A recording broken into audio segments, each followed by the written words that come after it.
با سلامی دوباره بیننده عزیز به اخبار آزادی خوش آمدید. من زرنگز نوروزشاه همراه با همکاران از دوشنبه و پراگ خبرهای جهان و تاجیکستان را پیشنهادی شما میکنیم. در نشر نوی برنامه این گزارش ها را داریم. ادامه تعقیب و فشار به مهاجران در روسیه. شب گذشته در یک رید بیش از 100 مهاجر تاجیک را دستگیر کردند.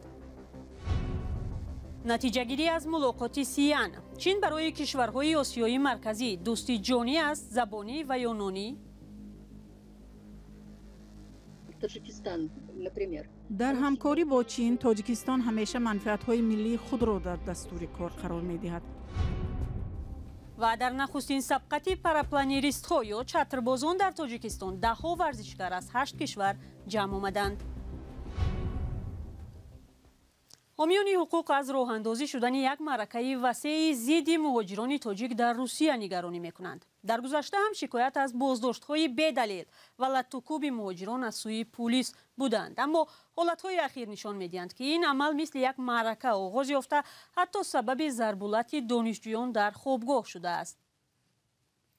در ضمن مقامات دانشگاه کامسامولسکی لب امور روسیه امروز لطوکوب دانشجویان تاجیک را رد کرد و گفت این یک سنجش مقامات انتظامی بود، اما محصلین تاجیک میگویند آنها را تفتیش نکردند بلکه به گفتگو زدند. ادامه بازداشت‌های مهاجران در گزارش مومن احمدی. اینای سیوم رسید. خیلی آدم بودن کافه دا. بازداشت مهاجران در شهر کاتلنیک ولایت مسکو. شب گذشته پلیس روسیه نزدیک به 100 مهاجر تاجیک را بازداشت کرد. این ادامه بازداشت است که یک هفته باز دوام دارد. والا تفتیش میکنن با فیلم برو میکنن. شاهدان میگویند شب گذشته بیش از 100 مهاجر را از قهوه‌خانه دیدار، راحت، امینه و 33 هاوس که به تاجیکان تعلق دارند بازداشت کردند. دو شب پیش شماره بازداشت شدگان 300 نفر بوده است. پلیس مهاجران را تحقیر و برخی را هم اخراج کردند.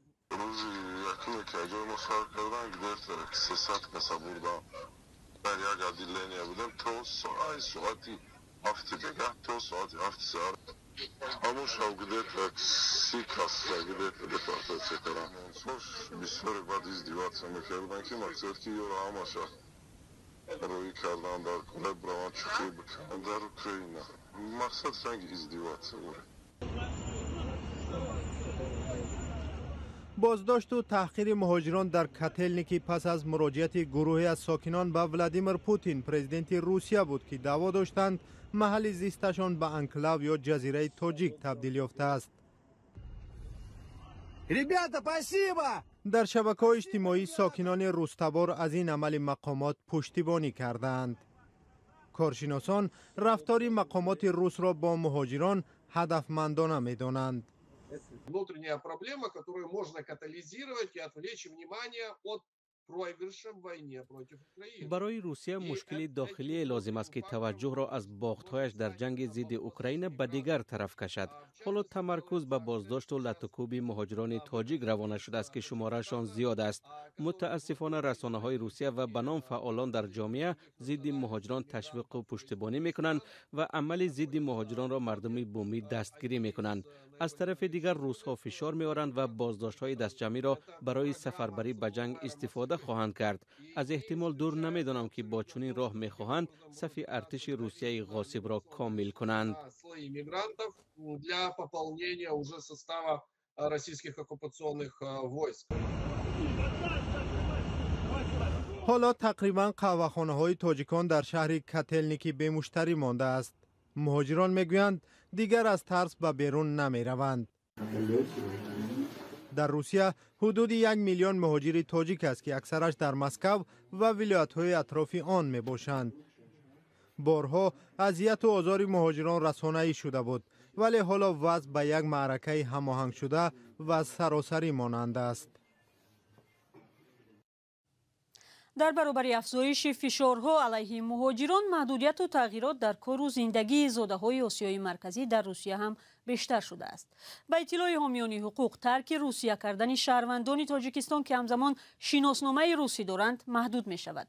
برخی از مهاجران گفتند الکی در این باره در صفحه خصوصیشون در گوسوسلوگ آگاهی گرفتند. همکارم شهلا گلخواجه این موضوع را تحقیق کرد و حالا در استودیو با ماست. شهلا، مهاجران چی میگویند؟ بله زرانگیز، یکی از مهاجران توجیک روز 24 می از شهر سنت پتربورگ در صحبت با رادیو آزادی گفت صبح امروز از گوسوسلوگ برایش پیامک آمد که حق بیرون رفتن از روسیه را ندارد و برای فهمیدن سبب باید به مقامات محلی زیستش که آنجا ثبت نام شده است مراجعت کند. این مصاحبه مان میگوید 14 سال پیش در منطقه آلتای خود را در قید جای زیست گذاشته بود. دامو آتش کرای پراتیسکام خونده بعد نه بچه همه زنگ زدم گفتی چند بار اومدن همو پلیسکا اومد همو جایی که خانه که زندگی میکنی او حاضر نیسته و همونجا را اومد دیدیم که شما در اینجا زندگی نمیکنی و همو ممکن همو با واسطه همو گوسوسلوگ شما را از حدود روسیه برآمدن من کردم. همه گفتگی بدن که تو 45 سال نمیبرن. اما یک روز موندگی اسپیت کردن مرا در نیام یافتن که اگر مثال اگر از 46 می درآمدم اگر ممکن که نمی اومد. با گفته این هم صحبت ما او 25 سال می شود در روسیه زندگی می کند و این باری اول است که با او دعوتنامه خدمت می‌آید. اکنون او نمی‌داند که تا کدام وقت محدودیت اخراج شدن از روسیه عمل می کند. با قول وی این به مثل اسارت است. از یک سو من به جنگ رفتن و ریختن خون ناحق را نمی‌خواهم، از طرف دیگر امکان ترک کردن این دولت را نمی‌دهند میگوید هم صحبت ما. همچنین او گفت که چند حالت دیگر را می‌داند که به مهاجران دعوتنامه دادند و به خدمت سفر بر کردند. در ضمن هفته جاری دوم دولتی روسیه از تغییرات به قانون جاری نمود که طبق آن به شهروندان از لحظه سپردن دعوتنامه از جمله در شکل رقمی بیرون رفتن از روسیه منع می شود. شخصی دعوت شونده باید پس از گرفتن دعوتنامه در دوام 5 روز بر ریاست مدیریت وزارت کارهای داخلی آمده شناسنامه خارجیش را سپارد. خب آیا به حامیان حقوق هم در این باره مراجعت زیاد میکنند شهلا و اصلا آنها سبب رو چی میگویند؟ بله زرانگیز، برای مثال حامی حقوق مهاجران والنتینا چوپی که بعد اخراجش از روسیه حالا در امریکا به سر میبرد میگوید با او نیز شکایت ها درباره سفربری افرادی که دو شهروندی دارند به ارتش رسیده است. او گفت روسیه در انتظار حمله جوابی اوکراین است و بنابراین نباید انتظار شد که وضع بهتر گشته و مهاجران را به جنگ نمیفرستند. هر کسی که تا حال دعوتنامه نگرفته است باید فوراً روسیه را با شناسنامه ملیش ترک کند.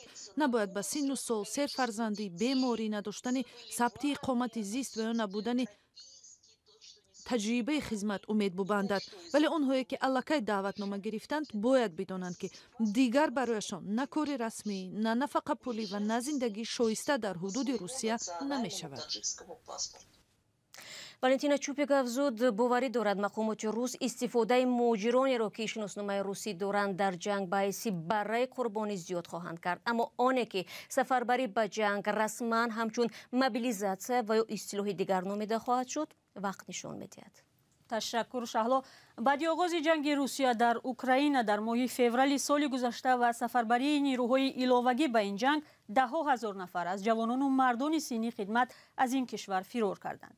از جمله قسمی از جوانان تاجیک هم که شهروندی روسیه را دارند از بیم سفربری به جنگ به تاجیکستان برگشتند. سلام، اگر خط و خبر می‌خواهید ما داریم. نوید بامدادی، سرخط خبرها، اخبار تاجیکستان و جهان، گزارش‌ها و تحلیل‌ها. چی می‌گذرد و چرا؟ دانستن فهمیدن است. زمینه یا اپ ما را بگیرید. برنامه را ادامه می‌دهیم. هفته گذشته در شهر سیان چین 5 رهبر کشورهای آسیای مرکزی از جمله پرزیدنت تاجیکستان امامعلی رحمان بار اول در همایش حضوری آسیای مرکزی به علاوه چین با رهبری این کشور سی جین پین ملاقات کردند. امضای 10 سازشنامه همکاری از نظر تحلیلگران دورنماهای وابستگی بیشتری سیاسی منطقه از همسایه عظیمش را واقعی تر می‌کند. همکاران ما خورسند خورموف و خیرامان بقازاده این موضوع را تحقیق کردند. جلسه رهبران کشورهای آسیای مرکزی و چین که هفته گذشته در شهر سیان برپا شد، نه تنها از نظر شکل برگزاری این همایش بلکه اعلامیه پر ادعایی که قبول شد مورد توجه و سوی نگرانی برای دورنمای سیاسی پنج جمهوری همسایه پکین دانسته می شود. این همایش توسعه بسیار جبهه همکاری ها را به نمایش گذاشت. آنگونه که از روی اعلامیه قبول شده میبینم چندین مکانیزم همکاری در سطح وزارتخانه های چین و آسیای مرکزی ایجاد می شود. بخش گسترده را در اقتصاد و انرژی، نقلیات، طرحهای سبز، همکاری میان مطبوعات و حتی امنیت رقمی را هم پیش بینی می کنند. وعده نزدیک به 4 میلیارد دلار کمک به بازگشت چین و کشورهای منطقه در پس منظر جنگ ادامه یابنده روسیه علیه اوکراین همسایه آسیایی کشورهای پسا شوروی را در نظرشان جذابتر می کند. ما همچنین دیدیم که چین یک نقش معین امنیتی داشتن می‌خواهد، هرچند محدود است. یکی از مسائل از نظر من بسیار چشم‌رس این بررسی رژیم بدون ویزا است که ما می‌بینیم با قزاقستان الکی تطبیق می‌شود. با قرقیزستان و ازبکستان هم می‌تواند عملی شود. این چیز جالب است چون که تا حال همین مسئله برای جمهوری‌های آسیای مرکزی یک اندازه مشکل داشت که شمار زیاد شهروندان چین را در خاک خود راه دهند و این چیز را حکومت چین می‌خواهد که تشویق کند. همصحبتان رادیوی آزادی میگویند تاجیکستان در میان همسایه‌هایش شاید کمتر از دیگرها وعده کمک و دستگیری شنید و ارزشمندترین دستاوردش احتمالاً وعده 500 میلیون دلار مبلغ گذاری به نیروگاه برقی آبی روغن میباشد. تاجیکستان با آن خاطر مورد توجه خاص پکین است که در میان کشورهای آسیای مرکزی تنها کشور است که همزمان با چین و هم افغانستان هم سرحد است و همین چیز هم به سطح همکاری‌های امنیتی چین با تاجیکستان تاثیرگذار می شود. چین یک پاسگاه مرزی دارد که در سرحد با تاجیکستان عمل می کند. این چنین مبلغ‌های چین را برای ایجاد یک مرکز پلیس در سال 2021 قبول کرده است. چین قرض دهنده اساسی طرحهای دولتی تاجیکستان است و از همین نظر هم مورد نگرانی منعقدان دوشنبه می باشد.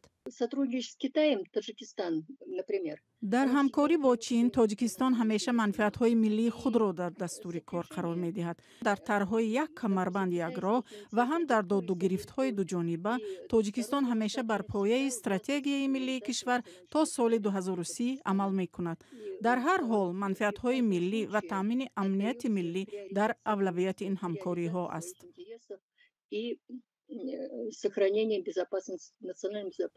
با باوری محیدینова تاجیکستان همیشه تلاش کرده است یک موازنت را در همکاری با شریکان استراتژیش حفظ کند، ولی تحلیلگران دیگر مطمئنند که بعد از این چین می‌خواهد نقشی بارزتر و هم صفت نوی را در منطقه اجرا کند، ولی تا کجا این چیز می‌تواند مورد حساسیت روسیه، کشوری که آسیای مرکزی را همیشه در مرکز منفعت‌های استراتژی خود قرار داده است باشد. بیننده عزیز، شما در این باره چی نظر دارید؟ بر رقم‌های رادیوی آزادی در واتساپ و تلگرام یا فیسبوک نویسید. در تاجیکستان امسال فدراسیای پاراپلانری و واسطه‌های سبک پرواز به فعالیت سر کرد. مسئولین آن تلاش دارند با تشکیل سبقت‌ها و جلب ورزشکاران این رشته به تاجیکستان ورزش پاراپلانریسم را رشد دهند. اخیراً در کشور نخستین سبقت پاراپلانریست ها جمع‌بست شد که در آن 10 نفر از چند کشور شرکت کردند. امیر سویف همکاری ما هم آنجا بود. بار نخست در تاجیکستان در نزدیکی پایتخت دهه کرپایی ناحیه رودکی 20 می سال جاری ورزشگران 8 دولت عبارت از 50 نفر برای شرکت در مسابقه پاراپلانریسم جمع آمده بودند. با گفته یکی از شرکت کنندگان سبقت، تاجیکستان برای این نمود ورزش بسیار مناسب است. تاجیکستان страна гор. تاجیکستان کشوری کوهی است و پاراپلانریسم اساساً در منطقه های کوهی رونق می‌یابد. گرچند پرواز در مسیر کوهی خیلی دشوار است، ولی تاجیکستان گفتن ممکن که محض برای پاراپلانریسم آفریده شده است. ما مسابقه در چنین سطح را بار نخست برگزار کردیم، اما شرکت کنندگان خواهند گفت که تاجیکستان این بهشت است برای پروازها. 15 دقیقه که در اختیار داشتیم به پایان رسید. سپاس از همراهی شما. خبرهای بیشتر از این در وبسایت و صفحه‌های رادیوی آزادی. تا ملاقات دیگر، خدا نگهدار شما.